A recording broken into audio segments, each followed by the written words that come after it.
Have you ever stared at your credit card statement at the end of the month, exhausted and confused, seeing a massive balance, but unable to recall buying a single major item, only to realize that hundreds of dollars have simply vanished into thin air? You didn't buy a new car, you didn't go on an expensive vacation, and you didn't buy designer clothes. Yet your hard-earned money has evaporated, leaving you with a knot in your stomach because you are essentially living paycheck to paycheck despite doing everything society tells you is responsible. My name is Steven. I am a millionaire entrepreneur in my 40s, and after decades of building businesses, managing investments, and analyzing exactly why some people accumulate massive net worths while others stay completely broke despite earning six-figure incomes, I can tell you that you are being bled dry by 1,000 tiny paper cuts, disguised behind the harmless phrase, "It's only $9.99 a month." Today, I am going to expose the most brilliant and devastating wealth extraction machine ever engineered by behavioral psychologists, the modern subscription economy. You see, the fundamental psychological flaw that corporations are exploiting to keep you broke is that your brain is wired to evaluate large purchases very carefully, but it completely ignores small amounts like $10, $20, or $30. If I asked you to hand me $1,600 right now in cash for a service you barely use, you would laugh in my face and walk away. But when companies break that exact same amount down into a dozen small, monthly recurring charges, your brain's financial scrutiny systems simply shut down because these amounts feel too inconsequential to matter. The modern economy has optimized this micro-purchase trap to absolute perfection, and it starts with the biggest lie of the last decade, the streaming revolution. We were all told that cutting cable would save us money, and the pitch was simple. Just pay $8 a month for Netflix and you get unlimited content. But that value proposition died years ago. Today, Netflix's standard plan costs $15.49 monthly. Disney Plus is $13.99. Hulu is $17.99. HBO Max is $15.99. Amazon Prime Video is $8.99. Apple TV Plus is $9.99. Peacock is $7.99, and Paramount Plus is $11.99. Subscribing to all major streaming services now costs over $100 monthly, which is $1,200 annually, often more than what many people paid for the cable packages they originally canceled. The platforms deliberately fragment their content to force you into multiple subscriptions, so the show you want to watch moves from Netflix to Peacock, the movie you've been waiting for lands on a service you don't have, and the sports package requires yet another entirely different subscription. This fragmentation is completely intentional. Each platform wants to create enough exclusive content that you can't cancel, effectively reconstructing the exact same expensive cable bundle they claimed to replace. Except now you are paying separately for each individual piece.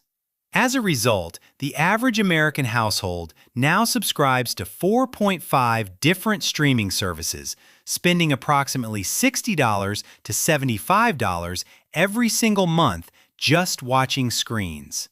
But it doesn't stop at television because we are suffering from a vicious epidemic of subscription creep that quietly infiltrates every single area of your financial life. It starts innocently enough with just Netflix and Spotify for $20 a month, which seems completely reasonable. Then, as your salary slightly increases, you add Disney Plus because everyone at the office is talking about the latest shows on it. Then you add HBO Max for specific series, and then you add YouTube Premium because the ads are annoying. You add a premium news subscription because you feel you should stay informed. You add a meditation app because you're stressed about money. And you add a meal kit delivery service because you are simply too tired to shop after a long day at work. Each individual decision seems tiny, just $10 a month here and $15 a month there. But before you know it, you are spending $135 a month on subscriptions, which equals $1,620 annually. You never made a conscious, sit-down decision to spend over $1,600 more per year. It just accumulated gradually as new services kept launching and your income kept rising, and you felt like you could afford each individual addition.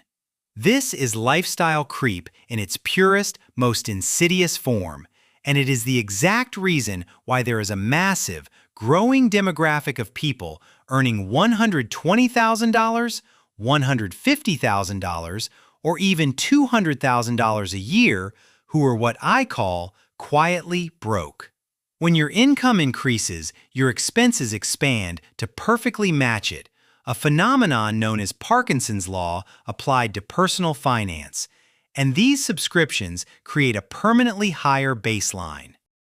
For your spending, you end up engaging in an elaborate performance of success that you cannot actually afford, handing over your hard-earned raises to tech companies before the money even has a chance to hit your savings account.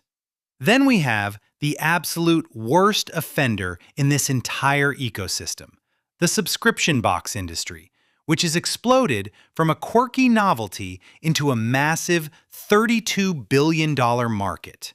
There are boxes for makeup, boxes for snacks, boxes for dog toys, boxes for razor blades, boxes for wine, boxes for books, and boxes for clothes you didn't even choose.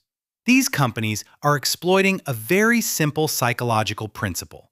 Human beings love surprises, and the dopamine hit you get from opening a mystery package triggers the exact same reward circuits in your brain as gambling. You are paying $25 to $50 a month for random items that are mathematically worth less than that at retail, which is exactly how these companies make their profit margins. You are paying premium prices for random items someone else selected, many of which you don't actually want, and your credit card statements are filled with $35 charges for boxes that end up sitting unopened in your closets. They aren't curating quality items for you to save you time. Their entire business model is based on extracting recurring revenue through manipulative psychological triggers and artificial scarcity. So why don't you just cancel them? Why do you let your credit card get hit month after month for a fitness app you haven't opened since January or a streaming service you watched exactly one time? It is because these massive corporations weaponize the sunk cost fallacy against you with ruthless efficiency. You sign up for a streaming service to watch one specific show for $13 a month, and when you finish the show, the rational move is to cancel the subscription immediately. But you don't cancel because you tell yourself you might want to watch something else later, and since you've already paid for this month, you might as well keep it through the billing cycle. Next month arrives, you still haven't watched anything, but you keep it again, thinking next month will be the month you actually use it. 6 months later, you have paid $78 for a service you used once. You know you should cancel it, but canceling means admitting to yourself that you wasted the previous months of payments, which feels like a failure, so you keep paying out of pure psychological inertia. Furthermore, these companies have engineered their systems to make subscribing incredibly easy, often taking just 30 seconds and one single click, while making cancellation a deliberate, exhausting nightmare. They force you to log into hidden website menus, navigate through multiple confusing pages, answer guilt-tripping survey questions about why you're leaving, and sometimes even force you to call a customer service representative just to stop the bleeding. They intentionally create massive friction for cancellation while eliminating friction for sign-up because they have calculated that most people will just keep paying rather than deal with the exhausting hassle of canceling. This systemic trap is precisely why two people with the exact same income can end up in completely different financial universes. Let me introduce you to James and Chris, two guys who both earn $65,000 a year, work at the same company, and live in the same city. James has his credit card automatically billed for 8 different streaming platforms, a premium gym membership he never uses, 2 separate meal delivery kits, and a monthly subscription box for his dog, draining over $300 a month directly from his checking account for things he barely remembers signing up for. Chris, on the other hand, understands that the modern economy wants you spending unconsciously, so he practices conscious minimalism, protecting his income by refusing to let corporations tether him to endless monthly obligations. Chris understands the brutal mathematics of opportunity cost. Every single dollar you trap in this recurring subscription nightmare is a dollar that is being stolen from your automated wealth engine. If you eliminated just $150 a month in useless subscriptions and invested that money in boring, simple, broad market index funds that track the entire stock market, averaging an 8% to 10% annual return, the compound interest over your working lifetime would be absolutely staggering. Most people fail to do this because compounding feels like a complete lie for the first several years. You contribute your money, and the growth feels slow and pathetic, making you wonder if the math even works. But compounding is heavily backloaded, which is explained perfectly by the 8-4-3 rule. If you invest consistently, it takes about 8 long, grinding years to reach your first major portfolio milestone, during which your contributions do all the heavy lifting. But watch what happens next. It only takes 4 additional years for that money to double, and in this transitional phase, your money starts pulling equal weight.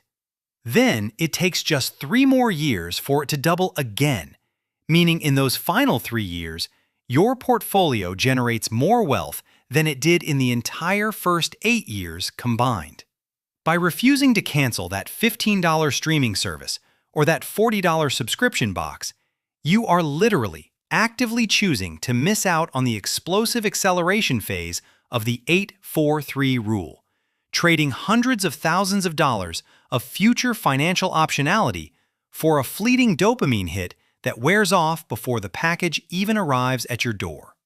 The cost of this constant consumption is that you remain a permanent renter of your own life rather than becoming a capital owner, ensuring you stay trapped in the cycle of working tirelessly just to fund corporate shareholders. To escape this exhausting, rigged game, you must violently interrupt these psychological triggers and implement daily systems that make staying poor genuinely difficult. First, you must immediately adopt the sequential streaming strategy. You must stop maintaining all of your streaming services simultaneously. Subscribe to one service at a time, watch everything you want on that specific platform, cancel it completely, and then subscribe to the next one. You still get to access all the content, you just access it sequentially rather than simultaneously, which drops your monthly cost from $75 down to $12 or $18 monthly. Streaming in 2026 only makes sense if you absolutely refuse to play the game they have deliberately designed for you. Second, you must institute a mandatory 90-day subscription audit by setting a recurring calendar reminder right now. When that alarm goes off, pull up your bank and credit card statements and identify every single recurring charge. For each one, you must ask yourself one simple, ruthless question. Have I actually used this in the last 90 days? If the answer is yes, you can keep it, but if the answer is no, you must cancel it immediately. Do not fall for the sunk cost trap by thinking about the months you already paid for, because that money is already gone whether you cancel now or later. The only question that matters is whether you are going to voluntarily let them steal from you again next month. Third, you must engineer your environment to create massive friction for spending by completely removing saved payment information from all websites and apps. No saved credit cards, no one-click ordering, no facial recognition payment. Every single purchase must require you to physically get up, open your wallet, find your card, and type in the numbers, because this creates a 10 to 15-second window of friction that forces your rational brain to evaluate whether you actually need the item, stopping the impulse purchases that bypass your conscious awareness when payment is instant. Finally, you must capture the money you save from canceling these subscriptions by setting up an automatic transfer that moves those funds directly into a separate investment account before you ever see them in your checking account.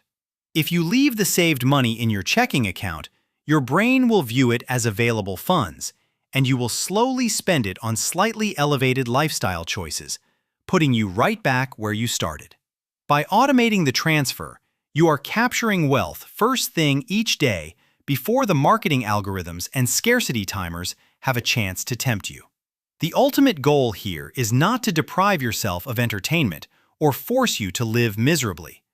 The goal is to define what enough looks like and rapidly cross the $100,000 threshold in liquid savings, because that is the exact mathematical moment where the constant low-level anxiety about money finally starts to fade.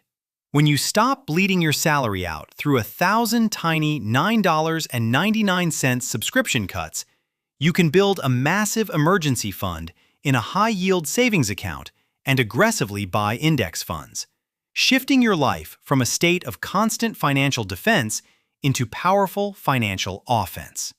You stop making fear-based decisions about your career, you gain the ability to walk away from toxic environments, and you finally purchase the ultimate luxury that the middle class completely ignores: actual options and time freedom. The next time you see a pop-up offering a free trial that requires your credit card, or an ad for a mystery box of items you didn't ask for, stop and realize that you are being asked to pay the modern poverty tax. Stop trading your irreplaceable time and your future wealth for convenience fees and digital clutter. Cancel the noise, ruthlessly audit your automated expenses, invest the gap, and start paying your future self first. Because true financial stability isn't determined by how many subscriptions you can juggle. It is entirely determined by how much of your capital you can protect, invest, and predictably compound for your freedom tomorrow.